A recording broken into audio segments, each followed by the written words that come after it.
Good morning. So, may nag-PM ano-ano daw ba ang uri ng selos ng babae? Okay. Tama ang tinanong mo kasi sa dami ng naging chicks ko, kabisado ko na. Kabisado ko na.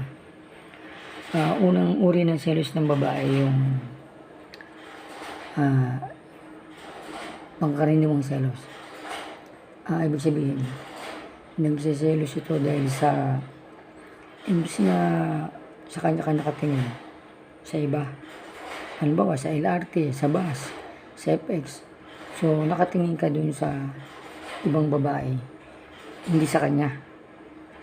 Okay? So, next. Yun ang pangkaraniwang selos yan. So, next yung medyo matinding selos. Dito sa matinding selos, yung babae ay nananahimik na at hindi ka kinikibo. Kung katabi mo, laging nakatalikod. Medyo matindi na yan. Maaaring ang ginawa mo sa panahon ngayon, meron kang kachat na bigla mong dinilit. Or, hindi mo maipahiram ang cellphone mo. Or, nagsabi ka sa kanya ng schedule. Tapos bigla mong kinancel. Pero hindi mo alam. Alam na niya na meron ka ibang pupuntahan. Yun ang medyo matinding selos. Number 3. Yung matinding selos.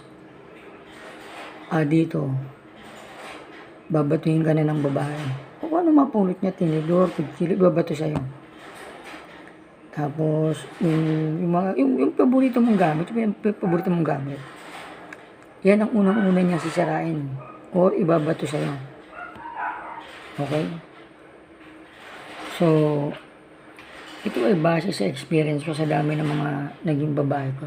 Ang tinutukoy ko dito yung hindi pokpok yung mga matinong naging babae natin lahat.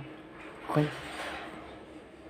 So, yan ang tatlong uri ng selos ng babae. Ngayon, paano mo yan isolve? Problema mo na yun. Ako nilampasan ko na yan.